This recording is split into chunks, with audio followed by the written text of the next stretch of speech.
Hi, everyone. Hi, everyone. I want to shout out to everyone today. We're here to have Jimmy Leslie, our resident artist at Liquitex, is going to be presenting a class for you for Liquitex Mediums 101. I am Jeannie Breedy. I am the marketing director that works directly with Michaels, and I work with both the Liquitex and Windsor team. But today we have Christina joining us, who is the brand manager brand director, pardon me, from Liquitex. So I encourage you to ask us questions. Let's make this an interactive session. There's lots of great information. And Jimmy, why don't you take it away? Yeah, sounds good. Hey, everybody. Good to see you. I see people already chiming in from Spring, Texas, Lancaster, Dallas. I think I saw Seattle. So keep them coming in this age of everything virtual. It's really cool to see where you guys are. We're missing everyone. My name is Jimmy Leslie, as Jeannie said, and I'm the resident artist for Liquitex. I'm also the director in North America of their education program, the Fine Art Collective. So as Jeannie mentioned, we've got a really cool episode today on Liquitex mediums. I'm going to tell you a little bit more about what a medium is, but I want you to keep this in mind today.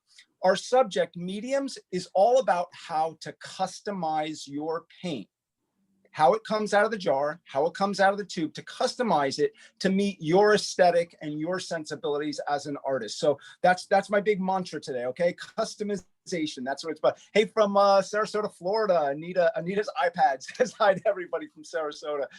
Great, thanks for chiming in, everyone. I'm gonna switch you guys over to my overhead view here. Now, as Jeannie said, I want to reiterate questions. I'm a former college art professor. I absolutely love questions. And I want you to know nothing's too silly. It's not too elementary. It's not too basic. You throw your questions this way. I've got Jeannie. I've got my colleague, Christina, on the line as well. Hello to South Bend, Indiana. Hey, good to see you. So my colleagues will throw questions at me and I'll be able to answer those for you. A few things. You can find us on Instagram a few different places. At TFACNA is the Fine Art Collective North America on Instagram. That's the education program I just mentioned to you. You're going to want to keep a lookout on that. This Friday, I'm going to announce a Liquitex giveaway. We do giveaways about every month, so you'll see details this Friday at TFACNA. At Jimmy Leslie Art is me. You can say hi there, check out what I'm up to, and certainly ask questions there. Liquitex Official on Instagram is our handle there, with all sorts of cool videos and such. And then at Michael's Stores as well. So there's 4 different ways you can connect with us. Try to stay connected in a time when we're all feeling that a bit. So a quick recap. Now, this is being recorded. So in about 24 hours from now, it'll be on Michael's site under classes, and you can go revisit anything we're covering today. But if you were not with us the last 2 weeks, my friend and colleague, Marla Morrison, did 2 episodes on, again, these were the last previous Tuesdays, on the different Liquitex wet paint ranges. And those 4 that she covered were Liquitex Soft Body. That's our original color back from 1956. Liquitex actually dates back to 1955 when we came out with an acrylic gesso. Our first color, though, is Liquitex Soft Body in 1956. And it's what we would refer to as a medium viscosity paint. Now, I'm pointing this out to you because remember that mantra I said in the beginning. Today's topics, mediums are all about customization. So one of the things the mediums will do for us is change our viscosity, which is just a fancy word for thickness. So if soft body is a medium viscosity, it means it's not too thick, it's not too fluid. As the name would suggest for the next one, Liquitex Heavy Body, that's the second range we came out with in 1963. And heavy body, let's tilt that in the light there, because it's much, much thicker. And Liquitex Soft Body will dry roughly to a satin finish. Liquitex Heavy Body, a satin to a little bit more glossy. Ink came out in 2008, and it sort of depends on the surface you're working on. This is a 140-pound cold press watercolor paper. I haven't primed it with anything, so it's quite absorbent. So on an absorbent ground, the ink will dry pretty matte. I think you can see that, really not getting a sheen, especially like we get next to heavy body. On a more primed surface, any primed surface, it'll be more satin. And then acrylic gouache in 2018. Acrylic gouache is a paint that mimics a traditional watercolor-based gouache in the fact that it's our most matte and our most opaque paint in these 4 ranges. So that's our quick recap. So let's get into the mediums. Now, the first medium I'm going to show you is slow dry blending medium. That's going to be our first medium we'll look at. And when we're talking about mediums, if you were to visit the Liquitex website, where you can see all the mediums, we've got over 35 mediums. And I want you to, again, you can look back at the recording, but if you want to jot down a note right now, here's what I want you to tell you about mediums. 3 things. Mediums will change the viscosity of your paint, so they can make it thinner or thicker to your liking. They can change the sheen of your paint. They can make it more matte. They can make it more glossy. They can also change the drying rates. And actually a 4th one, I said 3, but a 4th one, which we'll probably get into today a little bit, they can also add texture or effects. Okay, so just real quick again, change viscosity, the thinness or thickness, sheen, matte or glossy. They can change the drying rate and slow it down. Generally, you don't want to speed up acrylics because they do dry so fast anyway.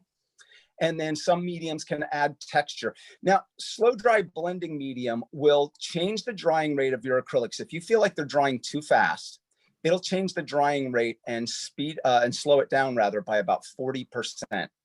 But that doesn't mean anything unless we really test that. So that's what we're going to do. Let's test that right now. I'm going to take some, let's see, I think we'll take some Liquitex soft body right here. Here's soft body. It comes in this jar with a white lid there and a white nozzle. And you can cut that nozzle down to open up that aperture if you like. And we're going to squeeze some of this out. Let's see here. Oh, I might have not taken off the seal. Let's see if I did a rookie move there. Uh-oh, I didn't. That's a rookie move. Okay, so here's what we're going to do. We're live, right? We're going to take some out. And I'm going to put some right there. I'm going to clean off my palette knife. And I'm going to put some right here as well. Now, I told you that slow dry blending medium, and a medium gets mixed with paint, right? It gets mixed with paint, will slow down the drying rate. So what we're going to do is we're going to take our pen and write down that we have soft body. I'm going to jot down the time, which is 2:08 p.m. I'm also going to note I've got a temperature thermostat on my wall, and it's 68 degrees Fahrenheit in here, and it's 73% humidity. Now, I tell you those things because when I say that when we add our medium, it'll slow it down by 40%, you'll have an idea what that means based on these relative conditions in my studio. My colleague, Christina, are you there? Yes, I am. Come on. Hey, Christina, Yes. so I've got something I want you to do, which will probably amuse people a little bit. So I'm going to mix my slow dry blending medium with this soft body, and I'm going to spread it out. I'm not going to spread it too thin. I'll add just a little bit more. Now, one thing, folks, this is going to do, it's a fluid medium, so it's going to make it more fluid as well. It's going to make it more fluid, but I'm mixing that in there, and I'm not going to spread it super thin, but a little bit.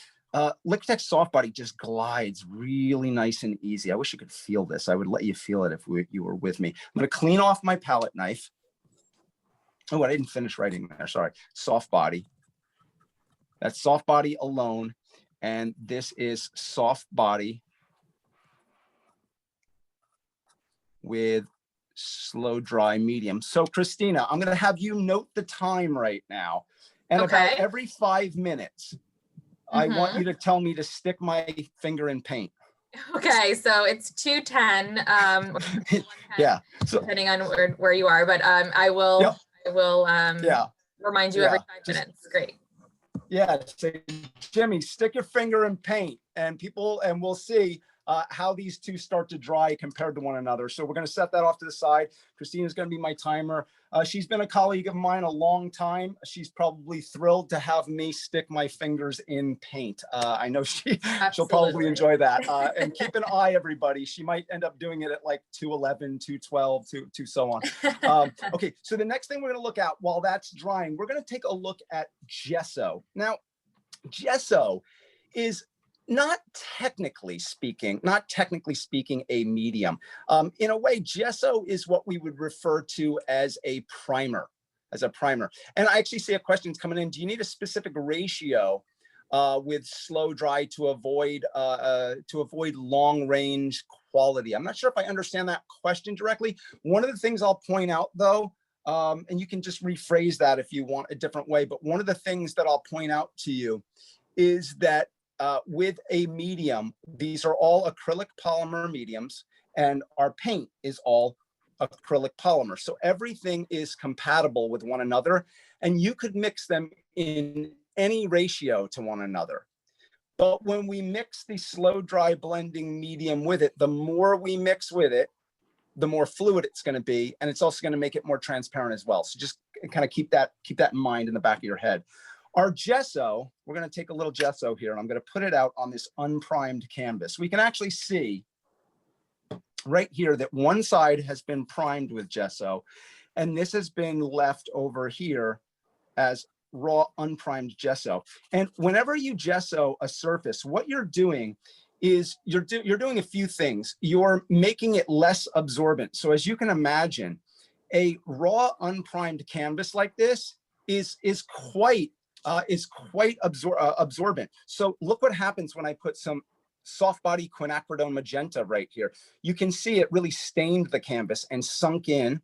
You can also see that it's not real shiny at all. It's lost its gloss, and that's fine. You can work with acrylics on a raw canvas, but just know that color is going to kind of sink in and look a little bit dull. Over here, what our primer has done, our acrylic gesso, is it's made it less absorbent. So the paint sits on the surface, it's got more of a sheen to it, and the color is richer. But one thing I want to point out, your gesso, it's not paint in that respect. What you want to do is you want to work it into the weave of the canvas, or if you were working on paper, work it into the weave of it so that it really penetrates the fibers, and that'll temper that absorption. And Christina, I thought I saw a question just popped up on the chat. Can you share? Yes, we have a good question here. What's the advantage of using slow dry medium versus water for thinning the paint? That's a great question. Yeah, smart question. You can certainly use water to thin your acrylic paint, right? It's water soluble. So acrylics, and this might seem a little obvious, but I never like to assume things too much. Water, your acrylics rather, are water-based. So while they're wet, they can be cleaned up with water, they can be thinned with water. Once they're dry, you can't reconstitute them. They're not resoluble with water. And the thing about slow dry blending medium is that it's not going to evaporate as quickly as water. And also with water, and this kind of brings us right to our next point here, which is why that's such an intelligent question. Here's what happens when I thin too much with water. So this is on a primed surface right here, on a primed canvas board. And on this primed canvas board, you can see, look at that. It's kind of dull. It doesn't have the richness that we have over here when we have a medium. In this case, we actually have a gloss medium, which we're going to get to in a moment. But you can see there that it's just kind of dull because it's been over thinned with water. So if you are going to thin your acrylics with water, my recommendation is no more than about 15% water to paint, because I want you to think about something now. If I have, here's my little container of, it's just not a coffee can, but well, it's actually no ads here, Trader Joe's organic black beans. I've got my little can here. And when I swish my brush around in there and I clean that off, think about what my water is doing. It's a solvent. It's breaking down the paint off my brush. So if I also use too much water to thin my paint, then it's going to be over thinned. It's going to have a tougher time adhering to the surface, and it's going to look dull. It's going to evaporate too quickly, not allow me to blend that much. So just keep that in mind. Let's move this off to the side, and I'm going to show you one Jimmy, other. it's Yeah. Jimmy, Yep, it's time for you to check the slow dry medium. Oh yeah, And, I bet it is. So yes, it's time. And then we have some other questions when you come back to gesso. If you could just on you know, whether you need to be using that on a surface that's already primed, and then what some other advantages would be for using gesso if the surface is already primed. Yeah, sounds good. All right, let's do the finger test here. Somebody said, I think somebody beat you to the punch, Christina. I saw something come up in the chat. It's finger paint time. Okay, so our regular soft body, that's still wet right now. Again, think about what we have here. I've got 73% humidity in my studio. That's quite a bit. That's quite a bit today. I don't really have anything going on temperature controlling. That's just ambient. Well, that's just what's going on today. 68 degrees and 73. So my slow dry medium definitely wet as well. So we'll keep checking that so we can see how this starts to dry. I would suspect, I'm going to guess here at the end, we're actually still going to be, I bet, a bit wet with our soft body, but it's probably going to start skinning over. So in the gesso category, and this is just a piece from a magazine. It's just a slick magazine. I just tore it out of a magazine. And I show you that because I want to show you clear gesso, Now, just one thing about packaging here. This is our newer packaging right here. We're making a rollout of these new packaging. So all of the gessos, and we have 5 different gessos in the Liquitex range, and they will all look more like this packaging right here, just a nice cleaner look. And this one is clear gesso. Now, I really like this. This is super cool. Okay, here's what I'm going to show you now. I'm going to put a little bit of clear gesso down on, I've just got a disposable palette here. And if I hold that up, you can see it looks almost like the regular gesso, right? It looks white. That's simply because right now it's got water content in there. And as that water content evaporates out of that clear gesso film, it dries clear. So we're looking at this right now, and I'm going to be real quiet here in just a second. This is a slick stock magazine, right? So this side has no clear gesso. This side does. Okay, let's listen. You can't hear anything, right? Because I'm rubbing my finger off of this really slick surface.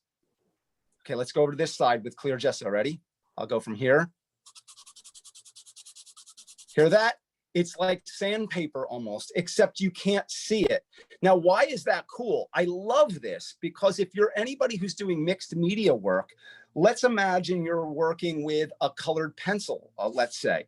So over here, if I try to draw on the surface with the colored pencil, well, look what I get. This is an orange pencil. Barely anything is coming off of there because it's too slick. You can also see how shiny it is, right? When we come over here, let's say we want to accentuate this surfboard. Look at the beauty of that.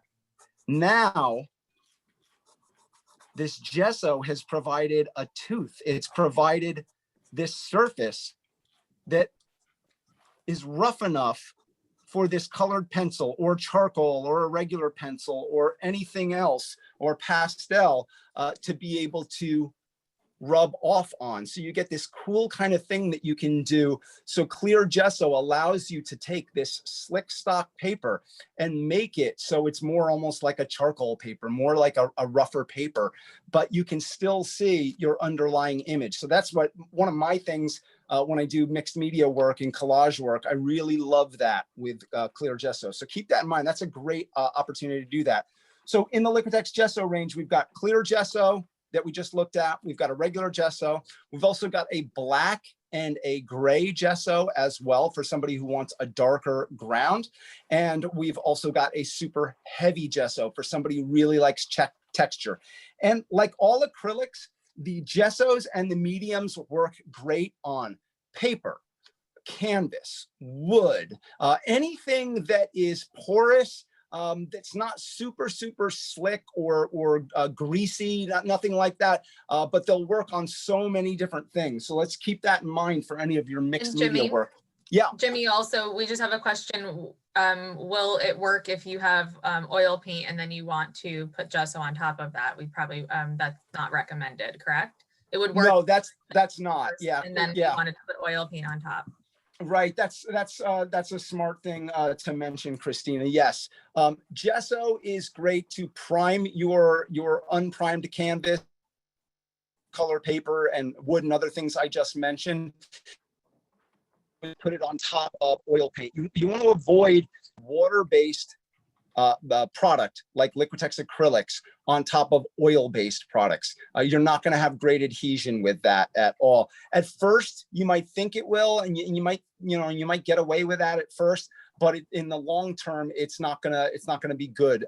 It'll work the other way though, under oil. So if you're working with oils and you want to prime a piece of paper to accept oil on top of that, yeah, you could do that with gesso. You want to do it on unprimed canvas like we just showed, to paint on top with oil, absolutely, you can do that as well. So acrylics under oil, not over oil is your general rule with that. Now I'm going to show you. It's finger paint. It's time. 5 minutes. Oh, it's time again. Wow, already? Wow. Okay. You're too eager, Christina, to get me to do this. Yeah, still wet here with our soft body. So definitely we should still be wet here. Yeah, with our soft body with slow dry medium. So let's keep, and it, again, depends on atmosphere. I was painting in Cape Cod once many years ago, and I was under an awning, and it was quite rainy out, and it was in the summer, and my acrylic stayed wet on my palette the whole time. Now, in our fluid mediums range, these are what I would refer for you as the workhorses of the range. If you're only going to buy one medium, I would go with our gloss medium or matte medium, depending upon if you like more of a matte sheen or you like more of a gloss sheen. And the reason I call them workhorses is because what they'll do is they'll extend your color, they'll change the viscosity of a thicker paint, making it thinner, and then they'll also change your sheen from matte to gloss, and they also act as excellent glues for collage. Acrylics love to stick to a lot of surfaces, so you don't need a separate glue. So let me show you what happens here if we take some Liquitex Heavy Body. So I'm going to put Heavy Body out. Again, as the name suggests. And Jimmy, while you're doing that, and if you could just include in the segment for the fluid mediums, we had some questions about adhesion issues when using too much water with the paint. So if you could just highlight why using a fluid medium can help solve that issue. Yeah, so that's again, good, smart questions, people, because you're one step ahead. You guys are good. So this is an acrylic polymer. Now your paint, acrylics are in the plastics family, okay? So when we have an acrylic, like in this case, our gloss medium, and we put this out, if I was to spread that gloss medium out on this non-stick surface and let it dry, it would dry clear and I would be able to peel it up. And this is what I get right here. This is what I get. So your paint, your acrylic paint is made up of pigment, the colored particles that come from all sorts of surfaces, or all sorts of sources rather, inorganic and organic.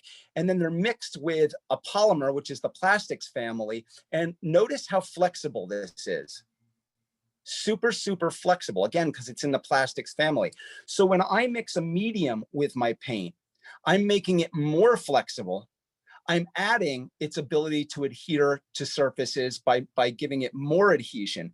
And remember, with the water, if I have paint on my brush, water is my solvent. It's the thing that breaks down the paint so that when I lift it out of here, I've got no more paint on my brush. So that's why when you're using a lot of water to thin your paint, you're breaking it apart. You're taking it off your brush. You're making it less flexible for your surface and able to have less adhesion. So your mediums are always going to make your paint film much more stable. And as we're going to see right here, it's going to, in this case, make the heavy body more fluid. So let's just go back to this for a second before I mix that together.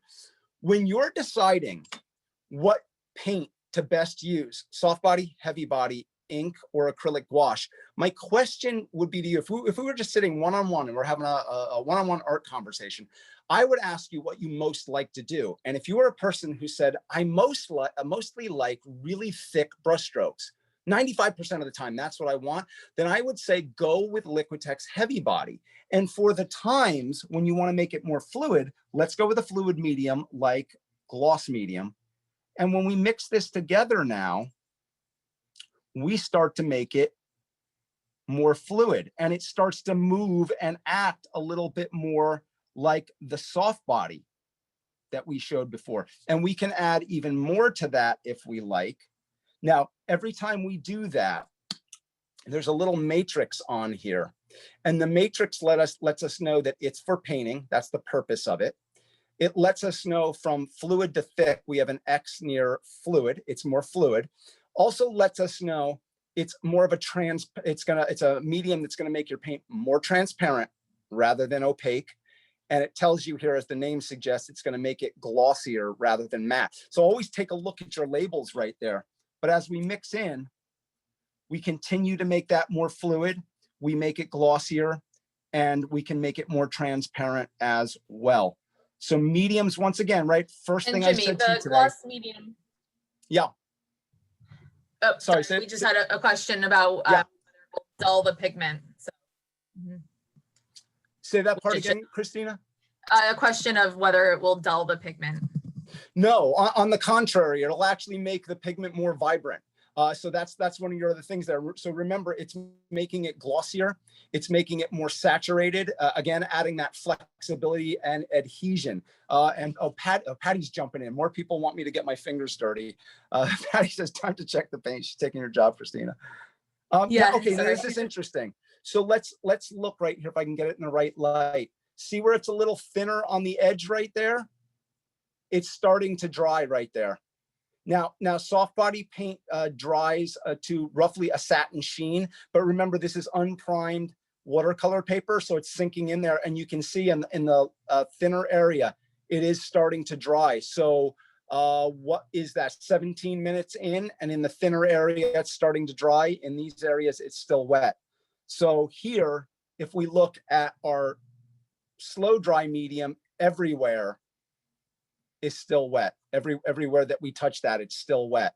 All right, so we're starting to get our paint drying here on soft body at 17 minutes, again at 68 Fahrenheit, 73 humidity. So you have to sort of base that upon, you know, your situations in your own studio as well. So let's go over here once again, and we'll put a little bit of straight heavy body out.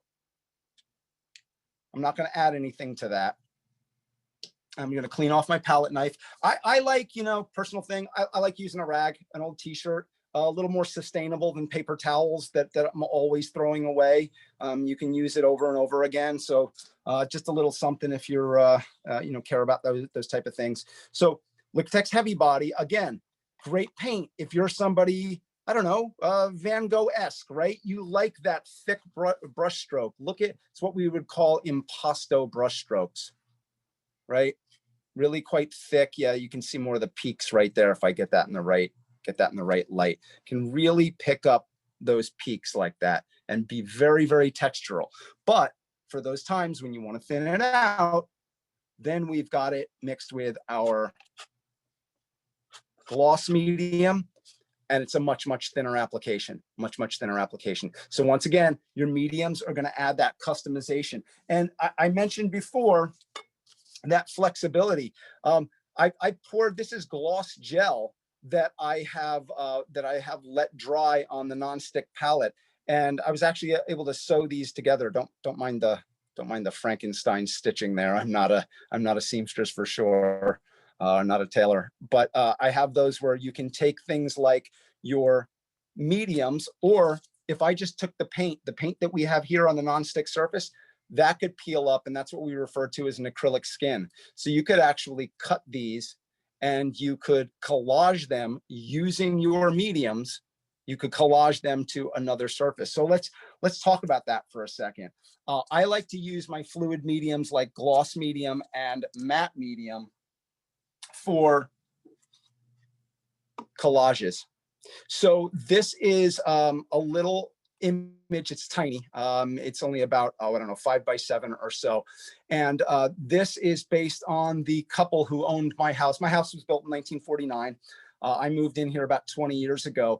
And the man who lived here left notes everywhere. He wrote all over on the basement, the water heater, the furnace, little notes. And these are his little notes that I took from there and I collaged into this. I made a little homage to him. And he was a hunter, so I imagined that he would wear flannel. And this was a little piece of metal that was a hinge from an awning on the house and so on.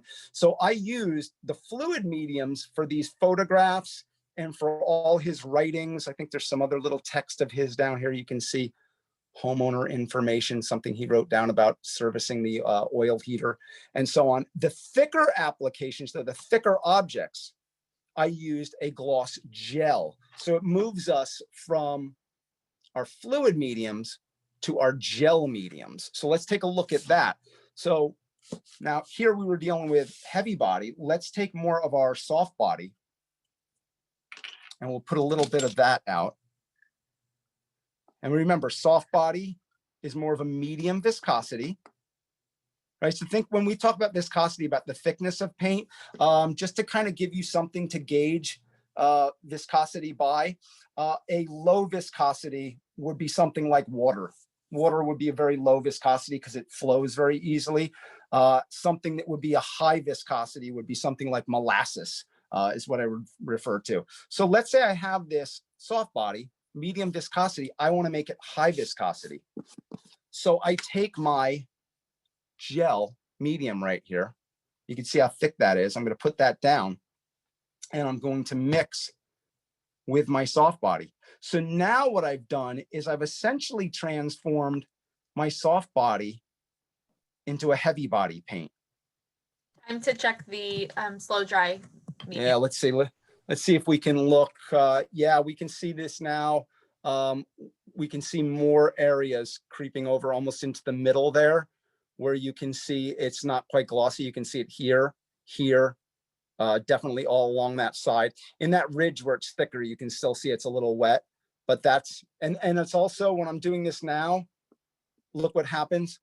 It's more, see that I'm leaving a fingerprint. It's starting to get kind of tacky there. So 23 minutes in there, starting to get kind of tacky. With our slow dry, I can do that, and I really don't leave much of a mark when I run my finger on there. You know, I'm digging into it a little bit, but that's still definitely wet. I could slide that around.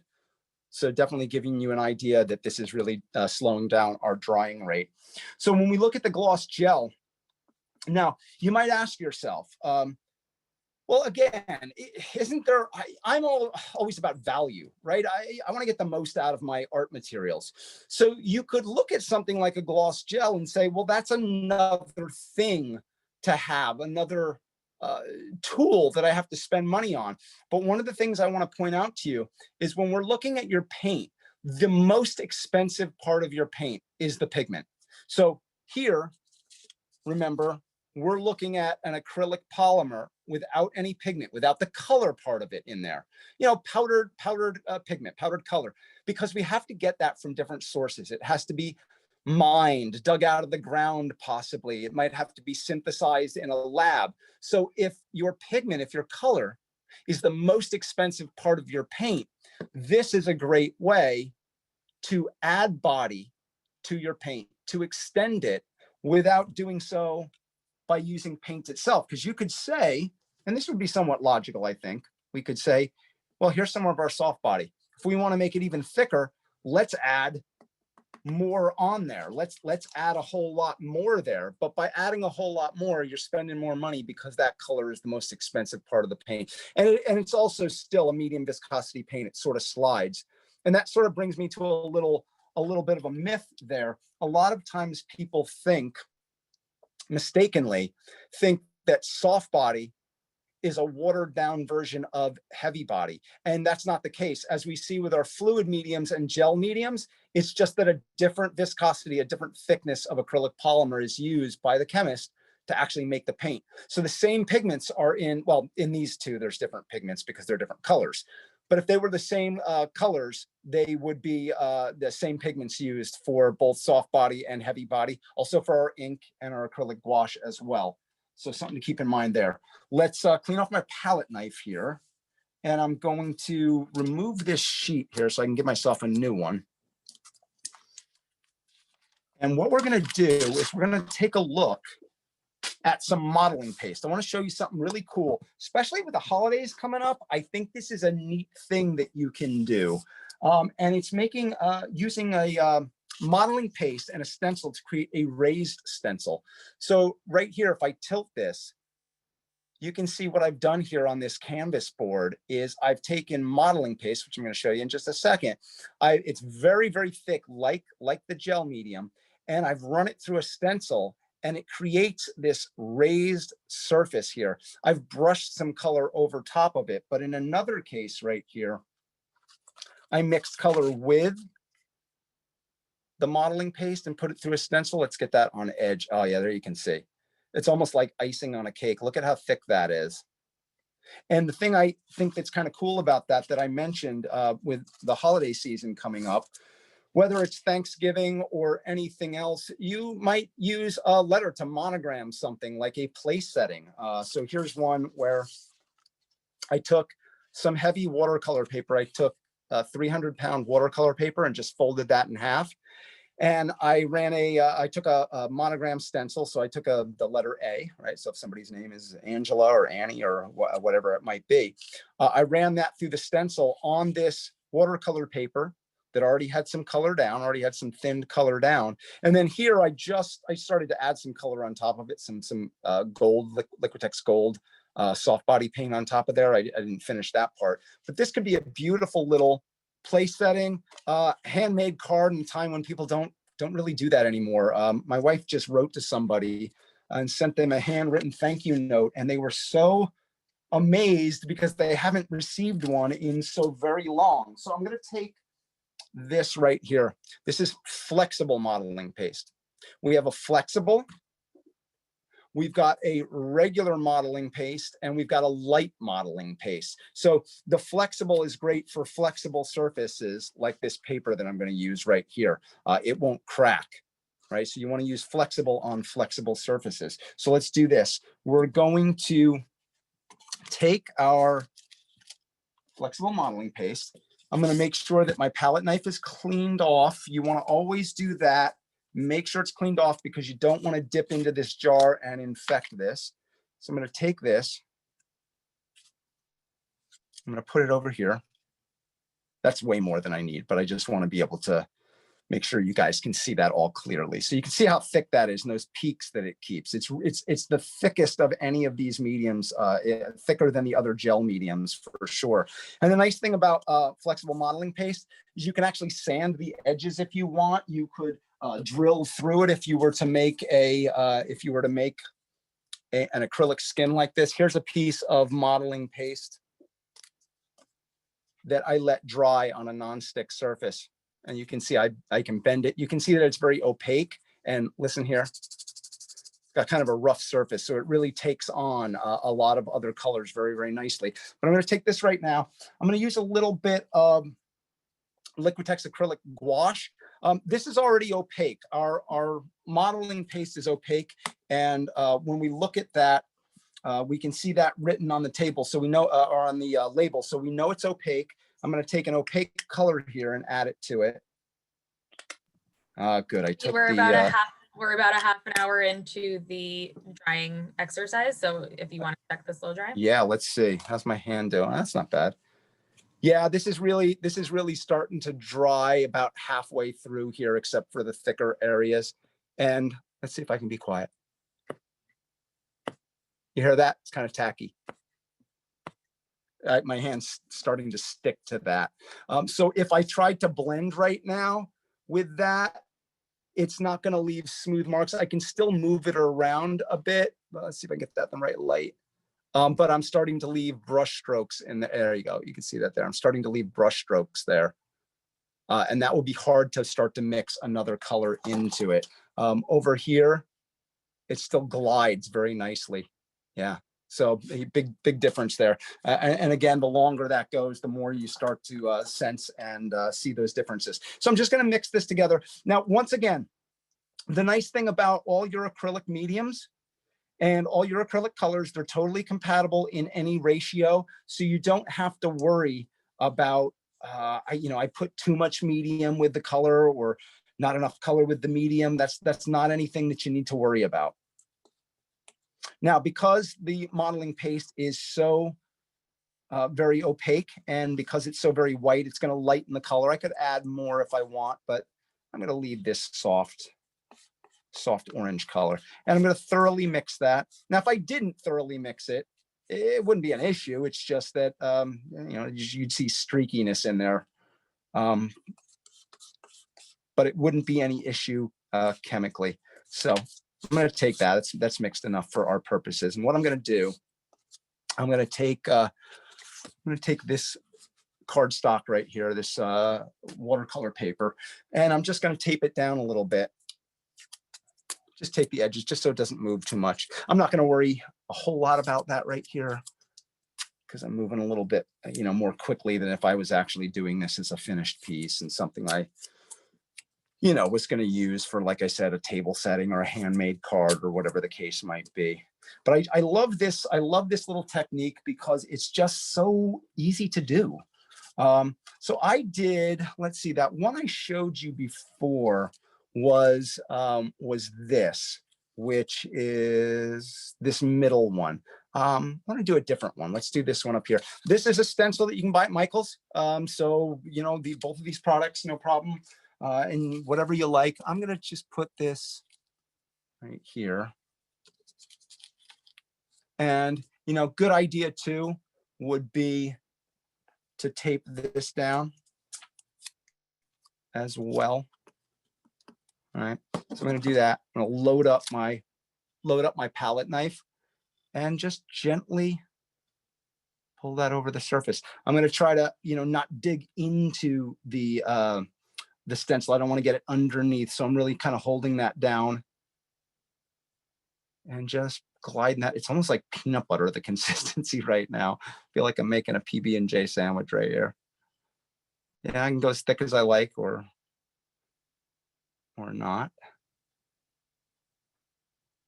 And that's pretty good.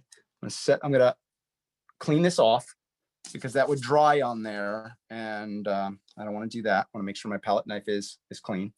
And then let's just remove our tape. And let's just carefully peel that up.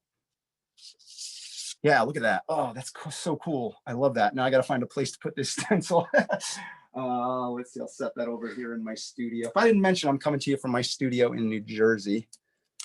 This is an old 2-car garage out behind my house that I've converted into a studio many years ago. So kind of nice to be home, but have a separate place to be able to work and get a bit messy and drop stuff on the floor and so on. Yeah, now I went crazy thick. So look at the dimension with that. Wow. I mean, it's just super heavy duty thick. You don't have to go that thick. I kind of wanted to really push the boundaries of it just so it would show up here for you so much. But I just love that. Anybody can do this.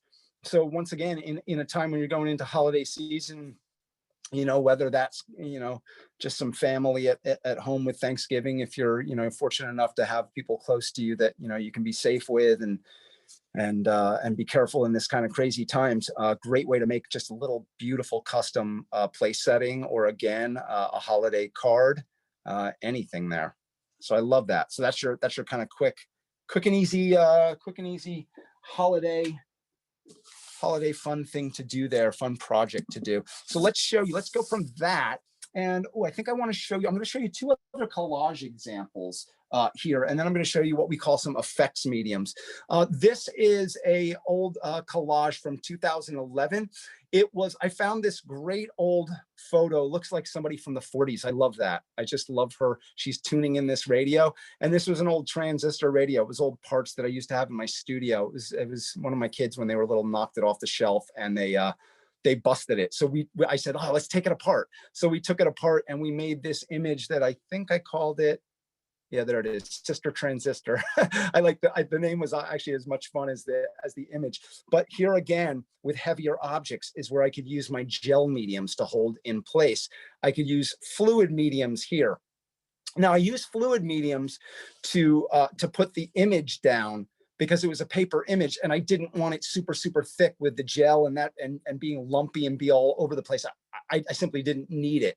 But here again, the fluid medium wouldn't really hold the heavier objects in place. So that's where the gel medium comes into play. So once again, any of these mediums, they're excellent, excellent adhesives. So you don't need to buy a separate glue. You're good to go with what you've got here. Now let's show you a few other. Jeannie, before you get going on that, Christina is attending to the chat, and we've got some really great questions that she's answering. One thing about drawing time, because I know you have your touch test that you're doing, but what about the modeling paste, drawing time for that? Obviously, the surface you use it on, the thickness that you apply will be indicative of how long Yeah. it takes. But yeah, the modeling paste, know, I went really thick. I'm gonna grab that. I went really, really thick with this. So once again, it's going to depend upon your atmosphere and what's going on in your, in your own home studio space. I would say this is probably two things. On an unprimed piece of watercolor paper, remember that acrylics, and that's, again, the paint and the mediums are acrylic based. So they're going to dry by evaporation. So the water needs to evaporate from that surface. So it's doing it this way. Also with a very porous surface like a piece of unprimed watercolor paper, then the water content is sinking into the paper as well. You guys would all know this if you've ever painted a room in your home that was freshly sheetrocked. So just the wallboard was up, and that initial coat of paint, that's why you want to use a primer on that. That initial coat just sinks into the surface. So it's very hard for me to give you an exact, when this will dry. It's tough, but I would venture to leave it overnight. And the reason I say that, probably be dry earlier than overnight, but you know what we all have the temp to do? That. And I don't want you to do that, especially if you made like a beautiful little card or place setting for somebody. Last thing you want to do is go, oh, right, we're so eager to, I think we still have the little kid in us who just wants to touch stuff. So leave something thick like that overnight, just to be safe. And here Jimmy, one question, Jimmy. Yep. Oh, sorry, I was just going to say, we have a question. If you wanted to reduce the flow of the acrylic paint, but not have it as thick as the modeling piece, which you've just shown, what medium would you suggest for that?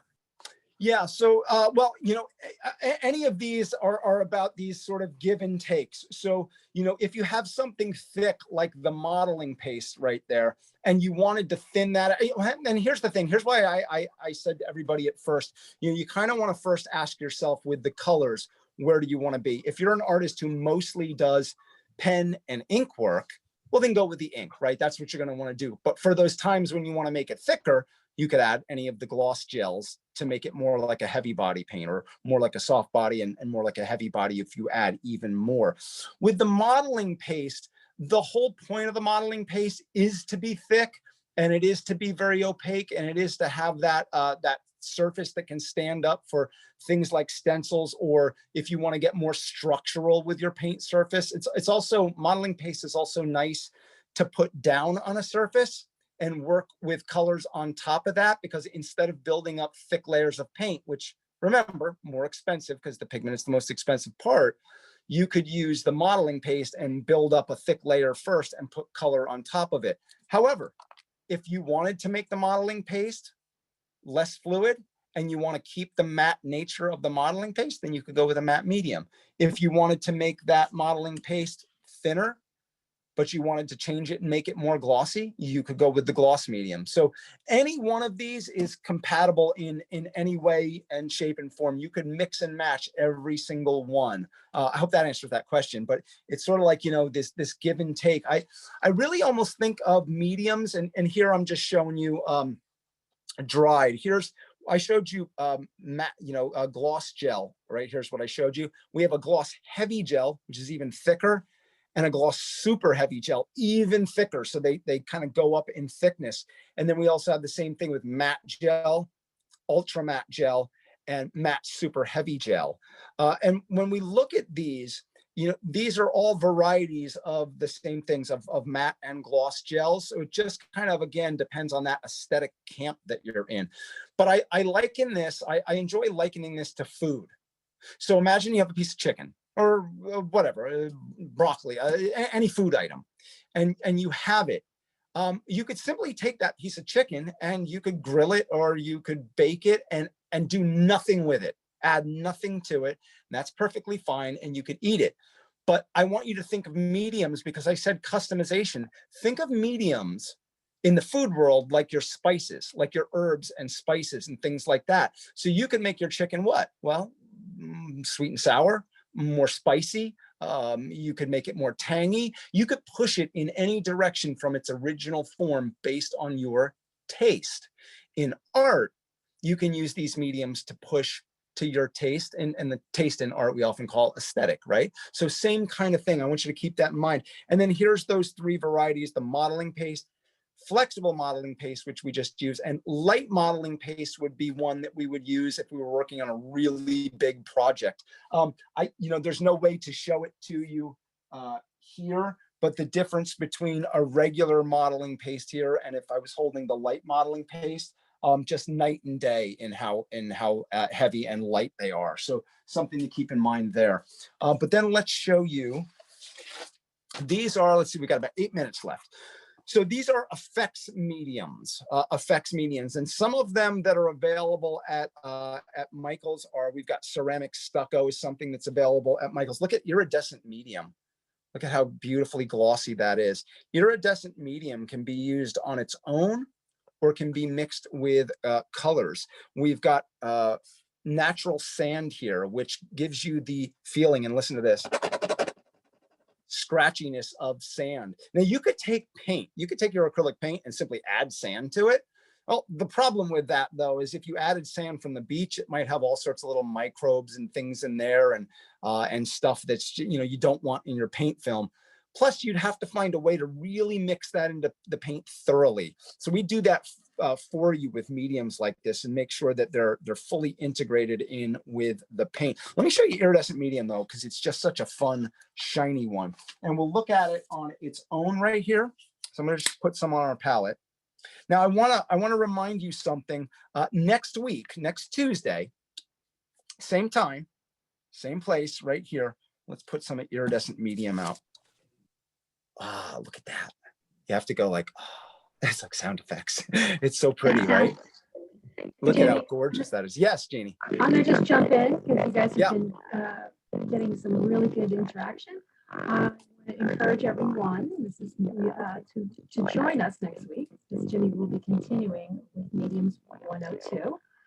But more importantly, we want to just rest assured that there's so much information here that he's shared with you that will be available, because this class is being recorded.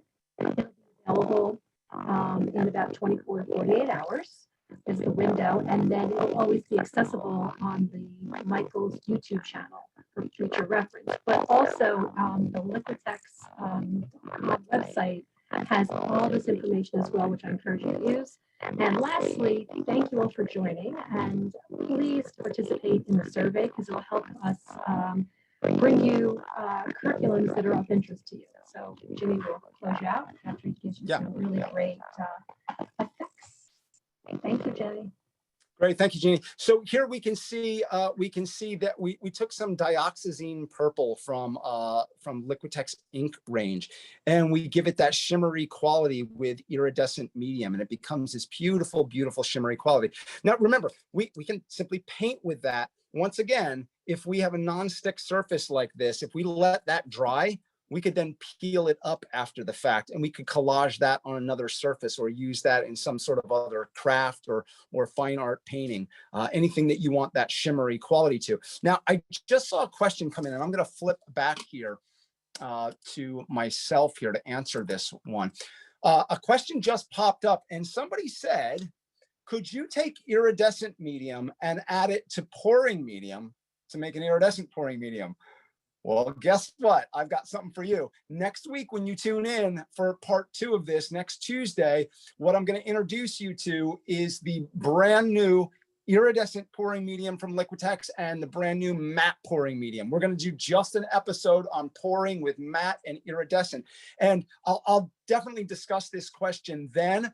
Munira says, yay. All right, great, Munira. I love the enthusiasm. Here's one of the things. Technically speaking, could you add iridescent medium to our regular pouring medium? You could. The problem is you would have to add so much of this to get the shimmery quality that I'm going to show you next week in iridescent pouring medium that you'd just be wasting a lot of money. And again, I'm as a former college art professor, as a working artist myself, I'm always about value. How can we get the most value out of our products? Plus, you would have to have it mixed in exactly to get the viscosity right. And the viscosity of the iridescent pouring medium is already meant to be poured. So we're going to go over more of that next week. So, hold on that. Maybe start thinking about questions that might come up a little ahead of time because I gave you a sneak peek. And the same thing could be said. Technically, could you take matte medium and add it to the pouring medium? Again, you could, but pouring medium is so glossy, you'd have to add a ton of this. I mean, just a huge amount to it, that you would be wasting so much of it, and you might not have another purpose for it in your work. So we're going to discuss those things for sure. We have just 4 minutes left. Christina, do we have any other questions that have come in that I might have missed that we can answer? Yeah, I think just a quick one. What is the palette that you're using, the slick surface that you have there? Oh yeah, so this is just a it's just a disposable palette. It's just a disposable slick palette. To be quite honest with you, I'm using that here because I wanted to point out and show to you that if you left any of your acrylics on, let me go back to the overhead view for a second here. Yeah, if we left anything on that palette, you can peel it up, because remember, acrylics love sticking to porous surfaces. They don't love sticking to slick surfaces. So anything that you put on here could be peeled up. But quite frankly, if you're not trying to do that, I have glass palettes in my studio. I have wooden palettes in my studio as well. So kind of anything will do the job for you. Okay. Yeah. Great. And then just another one that came through. What would be the closest medium to a floating medium? I'm not sure if I'm familiar with that term, floating. Are you? A floating medium. I don't know what that. We're sort of up against the clock. Let me show you here. I'll come back to overhead view. And if you remember, I mentioned this in the beginning. You can, for questions, I run the Fine Art Collective North America. I run that Instagram channel. You could direct message me there. Maybe just think about that question again. I'm not sure either, like Christina, what floating refers to. Maybe it's just something I'm not familiar with in art. But if you have another way to explain that to me, you could reach out to me there, or you can do it on my personal one as well. Liquitex Official, I don't manage that one. I don't work for Michael, so I don't manage that one either. But if you reach out to me at those two, I'll do my best to answer that question for you after the fact, later today, tomorrow, whatever the case may be. So, hey, everybody, one more time, I'll flip back here to say goodbye to you. This stuff is it's my pleasure. Again, I'm a former college art professor, so anytime I get to hang with a bunch of artists, talk shop, teach, hopefully inspire, I hope. Anytime I get to do those things, it's just a good time for me, especially when we're all so longing to be together. My closing points here, remember, mediums are about customization. That's what they're for. They're about customization and changing the way the paint comes from the tube or jar to meet your aesthetic, not the right aesthetic, your aesthetic, what you like to do. The other thing I want to tell you too is as you're creating art, I want you to be kind to yourself, okay? I always used to tell my college students that the difference between me and them had nothing to do with talent. I would just meet them. I had no idea how talented they were. The difference was I had a lot of time doing it, more than them. And the more time you do something, the more you become familiar and comfortable with it, and you become more confident as well. So don't beat yourself up. Try things, and when you're frustrated, if you're frustrated in the midst of creating one of your pieces of art, step away. That's the time to step away. Hopefully try to step away, you know, before you get frustrated. But if you definitely find yourself getting frustrated, back off, because we often don't function, think, do that well when we're frustrated or angry. So again, be kind to yourself, and I think you'll have you know, much more fun. Hey, until next Tuesday, I hope you guys all stay really safe. Be safe out there, right? It's an important time to do that. Stay creative, stay connected with one another, and I want to thank you so much for spending this afternoon with me. All the best to you. Bye-bye.